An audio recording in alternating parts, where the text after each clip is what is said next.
Well, howdy ho there, folks. How we doing today? Hopefully you are all doing very well. This is the Church of Vows. I think it's very pretty. But first, before we continue on, I have to wave at you. Hey, how you doing? Hopefully you're doing great. Um, Today we're going to do a little sermon. Part of this is about not giving up hope in difficult times and also remembering that there is always a font of inner strength within you and that God can help you in any situation. You know, same old cat stuff because it's good and it's important to remember that, and it's important to remember that you are not alone and that help's always available. It's just sometimes we kind of forget that prayer can really help out a lot, and sometimes we think that we should just pray for items and things, which, I mean, hey, if you really want to do that, there's different divinities and types of divinities that are really good for that. But I think that the most important thing is to pray to have a strong spirit and to be able to be helpful during the day. Yeah? Yeah. Anyway, today we're going to focus on the statue right in front of me. Uh, I'm envisioning it as the Divine Mother. I mean, I'm pretty sure it's a lady. Whatever. It's fine because the Divine Mother's everything. Anyway, let's begin.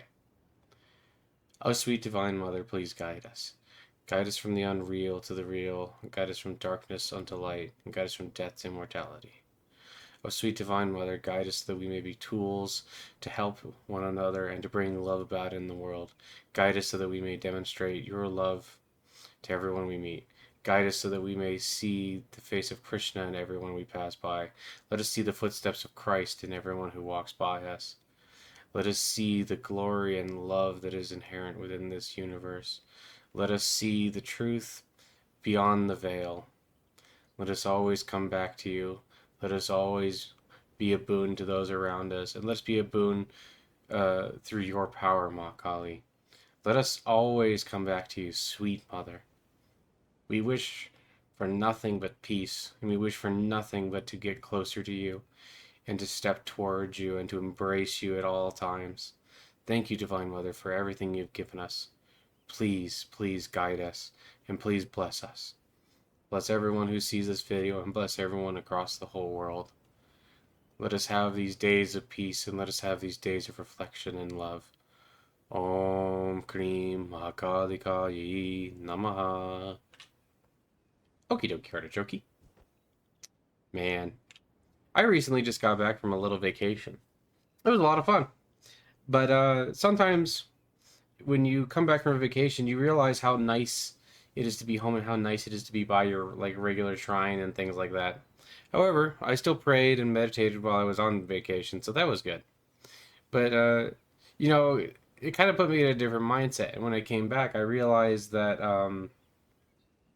there was a lot of things that needed to be done and stuff like that. But I realized that I could do every single one of those tasks in the name of Makali, and it made me feel good. It made me feel like I was, really getting somewhere and really doing something worthwhile. And it becomes one of those things where you realize that every person you help, as long as you help them with the intent to simply help them and not like to gain glory or anything from it, like you can really get very far with it. And it's always important to remember that the Divine Mother is within everyone, and that even if somebody starts to get on your nerves, the Divine Mother is still within them. Krishna is still within them. Christ is still within them. And I was listening to some guided meditations by Thich Nhat Hanh, and Thich Nhat Hanh is really like one of my favorite people for guided meditations. He's just very calm, and he really, really kind of helps you center yourself. You know, there's a part where he talks in one of his like invite the Buddha to sit with our backs and to breathe with our lungs, and he said that you can also invite Jesus Christ and that they are the best part of us and that they are always inside of us. And thinking about that, it was just kind of weirdly touching in the moment. Like sometimes you hear stuff that you've heard a million times before, but like, and you hear it in the right moment, it's just like can be very emotional and very powerful. And I was listening to Thich Nhat Hanh talk about this stuff, and I realized that we can embrace love in every moment. We can really really feel that love in every moment. You know, these are things that I already believe, but just for some reason, just hearing them from him and then listening and reading these books I was reading about the divine feminine and all these other things, it just really brought it all to light in like this really nice package, and really made me realize that, like, because I was getting kind of frustrated with someone, but then like I took a moment and I just breathed. I just thought Buddha breathing, Buddha sitting, and then Buddha is the breathing, Buddha is the sitting, and then I am the breathing, I am the sitting, and just immediately just felt so much better. And it can be hard when you're going around in the world. Sometimes people do silly billy things, man. Sometimes they do stuff that really can irk you. But by just embracing the sitting in that moment, and also embracing like the love of Jesus Christ, and thinking like, if you think about the whole crucifix thing in that story, Jesus Christ died for the sins of the whole world, not just like me or you, but like the whole world. Krishna came not just to teach Arjuna, but he came in a way to teach the whole world. And sometimes it can be easy to forget that in certain moments. But I would invite you to always try to remember that, and always try to come back to that, and always try to come back to the idea of love and understanding as much as you can. And I know after a while, I probably start to sound like a little bit of a broken record. You're like, okay, you're always talking about love and understanding. It's like, well, it's very true though. It's very true that like hatred, for instance, is not defeated by hatred. Hatred is defeated by love. And sometimes we can forget that, especially in our material lives, where we're running around doing all kinds of different things, right?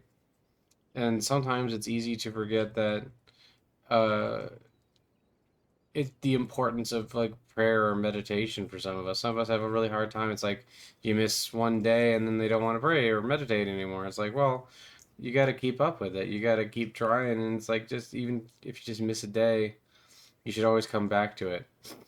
Make it as much of a habit as you possibly can, but also make it a habit to breathe and relax, and not to be too worked up and worried about some different things. It's like some of the people I was interacting with recently, it's just like it just seems like they're just constantly worked up about something, and then they talk about, oh, it's hard. It's like, well, yeah, but what are you doing to actually, get over your being worked up? What are you doing to try and,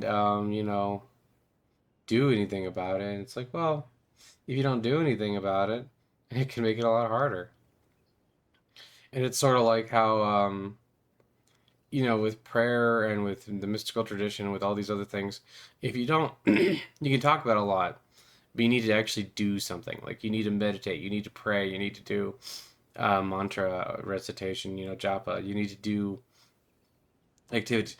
You need to bring that into your life, and you need to like really focus on it. Or you can even just like sit there and really dwell on God and all of her forms, and really dwell on God as the true divine being, and all these things and all these wonderful things that come about thanks to God. And you can try to see God in even the most dark situation, or the situations that at least appear dark to us.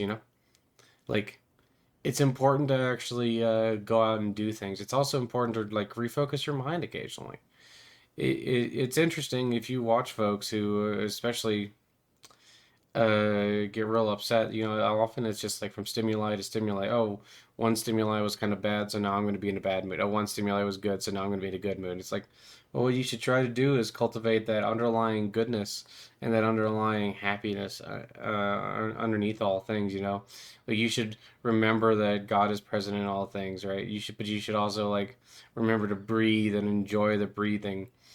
Remember that like every thought that comes to your head, every stressful thought especially, does not need to be one that you cling to. And every bit of anger, like you should remember two things about anger. A, you don't need to cling on to it. And B, anger is a poisoned arrow with a honeyed tip.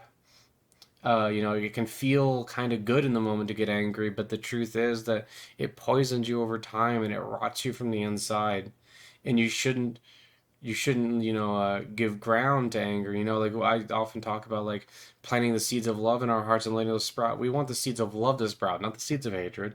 We don't want anger to take hold of us and always be around us. And it's like, yeah, sometimes it's hard not to be a little angry at some of the things that happen to us, but we have to remember that there's always room for improvement and there's always room to move forward and get closer to God in every single moment. So why cling on to that anger? Why cling on to every bad thought that comes to our head? Why? And then some people will tell me, "Oh, well, it's impossible for me not to cling." It's like that's simply nonsense. I'm sorry. I have met far too many people, far too many Buddhists who used to be like incredibly depressive or like claim they have OCD or whatever, and say, "Oh yeah, I used to focus on everything else, but then I got into meditation and it worked." It's like I understand there's a lot of times where things seem insurmountable, but believe it or not, they are perfectly surmountable. Especially when we're talking about things like this, things on the inside, if you put the time and the effort in. And that's like one of the big things, right? Like we part of the reason I want to go to the Church of Vows today is because I want us to vow to take the time and the effort to improve ourselves and to be good people in this life, to try and do a little bit of good. We don't have to be perfect, but we should try and do a little bit of good and we should try to improve ourselves a little bit every day. And we should remember that,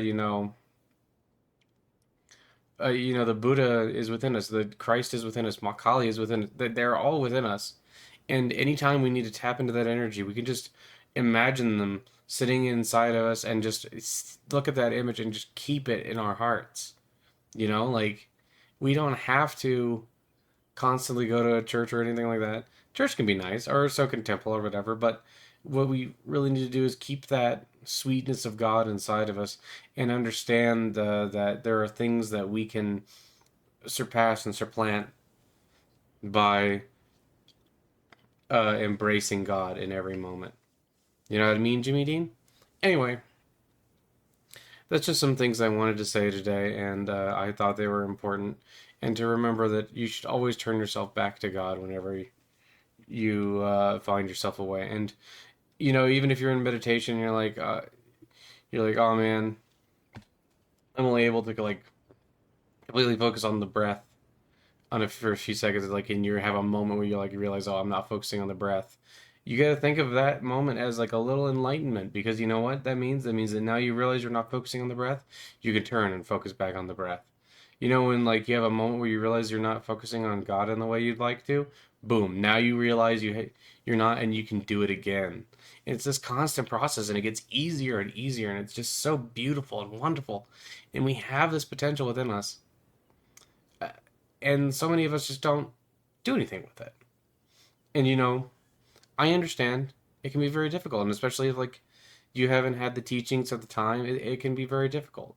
But I really do want you all to take the time to just say a little prayer and just, or do whatever spiritual practice you enjoy doing, and then just try to center yourself in that and try to remember that you have this beautiful wellspring of spiritual tradition and God to call upon whenever you need to. There is this wonderful power within us. Okie dokie, artichoke? Okay. Ooh, rain. Anyway, we'll end with a short little prayer. All right. God, please guide us. Sweet Divine Mother, please guide us. Guide us from the unreal to the real. Guide us from darkness unto light, and guide us from death to immortality. Guide us so that we may always seek you as the one true boon. Guide us so that our hearts may be purified. Guide us so that we may have discernment, that we may have viveka. Guide us so that we may always come back to you, remember you, and thank you for everything we've been given. Guide us so that we may have hearts full of prayer for you. Guide us so that we may be full of love for you. Let the seeds of love sprout within our hearts and not the seeds of hatred. Let us always come back to you, and let us always remember in our darkest moments as well as our brightest moments that we have you to rely on and that we have you to thank and to love. Thank you, Ma Kali, for everything you've given me. Thank you, Ma Kali, for everything you've given us. Om Krim Mahakali Kai Namaha. Okay. Anyway, I hope that you all have an absolutely wonderful day. I'm going to eat a prawn. Conk. And, yeah, I hope that you all have an absolutely wonderful day. And remember that God loves you and I love you. And that we can all have a great, wonderful, blessed day. And I hope that you do have a great, wonderful, blessed day. Okay. Bye-bye. God loves you. I love you. Bye.